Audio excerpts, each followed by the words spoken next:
અંકલેશ્વર ખાતે વિવિધ સંસ્થાઓ દ્વારા પ્રદેશ ભાજપના મહામંત્રી અને દક્ષિણ ઝોન પ્રભારી તરીકે નિમણૂક પામેલા ડોક્ટર પ્રશાંત કોરાતનો અભિવાદન સમારંભ યોજાયો હતો. અંકલેશ્વર નોટિફાઈડ એરિયામાં દક્ષિણ ગુજરાત ઝોન પ્રભારી તરીકે નિમણૂક પામેલા આ પ્રદેશ મહામંત્રી ડોક્ટર પ્રશાંત કોરાતનો સમસ્ત ઔદ્યોગિક સમાજ અને વિવિધ સામાજિક સંસ્થાઓના સ્નેહજનો દ્વારા અભિવાદન સમારંભ યોજાયો હતો, જેમાં વિવિધ સંસ્થાઓ અને ઉદ્યોગ મંડળો તેમજ ઉદ્યોગકારો અને ઉદ્યોગ પ્રતિનિધિઓ મહામંત્રી ડોક્ટર પ્રશાંત કોરાતનું સન્માન કરી આવકાર્યા હતા. આ અભિવાદન સમારોહમાં મંત્રી ઈશ્વરસિંહ પટેલે ડોક્ટર પ્રશાંત કોરાતના પિતા સ્વરજી કોરાતને યાદ કરી તેમના પુત્રએ પણ પિતાની જેમ જ પાર્ટીમાં ખૂબ સારી કામગીરી કરી રહ્યા હોવાનું જણાવ્યું હતું. આ કાર્યક્રમ ભાજપના જિલ્લા પ્રમુખ પ્રકાશ મોદી, ધારાસભ્ય રમેશ મિસ્ત્રી, પૂર્વ મુખ્યમંત્રી ખુમાનસિંહ વાસિયા, પૂર્વ ધારાસભ્ય દુષ્યંત પટેલ, ગંગાદાસ બાપુ, નોટિફાઈડ એરિયા ભાજપ પ્રમુખ જય ટેરૈયા, પૂર્વ પ્રમુખ જસુ ચૌધરી સહિતના આગેવાનો અને કાર્યકરો ઉપસ્થિત રહ્યા હતા.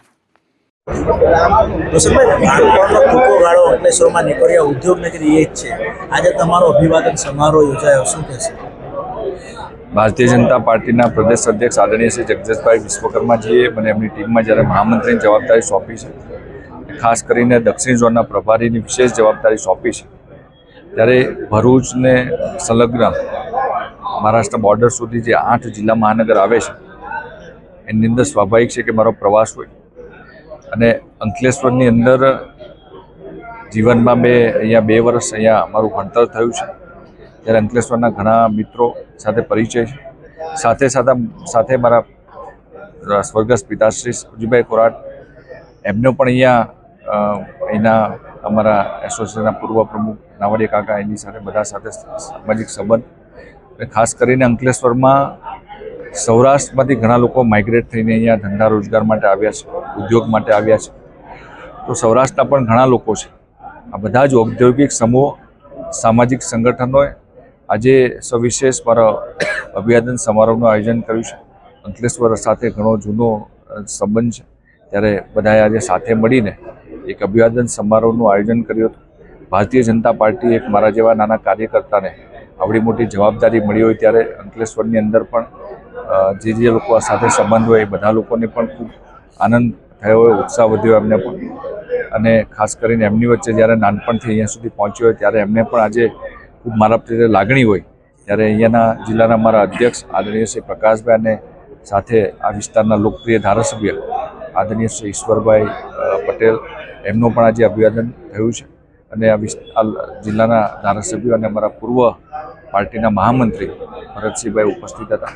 કુલ મળીને લોકોએ અને ખાસ કરીને અમારા મિત્રો, પરિવારજનો, સામાજિક સંસ્થાના આગેવાનો અને ઔદ્યોગિક સમૂહના આગેવાનોએ ત્યારે મને પાર્ટી આવડી મોટી જવાબદારી આપી છે. અને દેશના યશસ્વી પ્રધાનમંત્રી શ્રી આદરણીય શ્રી નરેન્દ્ર મોદીજીએ જ્યારે આ દેશના યુવાનો ઉપર વિશ્વાસ મૂક્યો છે અને 2047ની અંદર જ્યારે વિકસિત ભારત બનાવવો છે ત્યારે એમાં મહત્ત્વનો ફાળો એ યુવાનોનો હશે. ત્યારે મારા જેવા યુવાનને જવાબદારી મળી હોય ત્યારે લોકોને પણ ખૂબ આનંદ થતો હશે.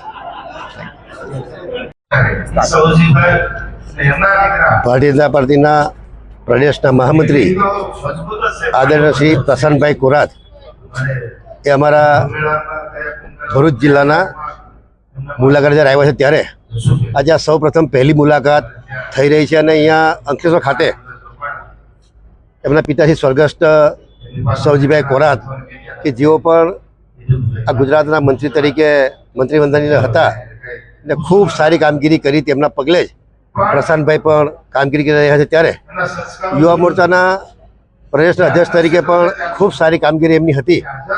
આજે પ્રદેશ ભારતીય જનતા પાર્ટીના મહામંત્રી તરીકે આવ્યા છે ત્યારે અહીંયા અમારા અંકલેશ્વર નોટિફાઈડના તમામ લોકોએ, તમામ સંસ્થાઓએ અહીંયા આજે એક ભવ્ય એમનું સ્વાગત કર્યું છે. ત્યારે મારા અંકલેશ્વરના તમામ લોકોનો હું આભાર માનું છું કે જ્યારે પ્રદેશ મહામંત્રીશ્રી જ્યારે અંકલેશ્વર ખાતે આવ્યા હોય અને અંકલેશ્વરની અંદર ખૂબ સારું એમનું સન્માન થયું.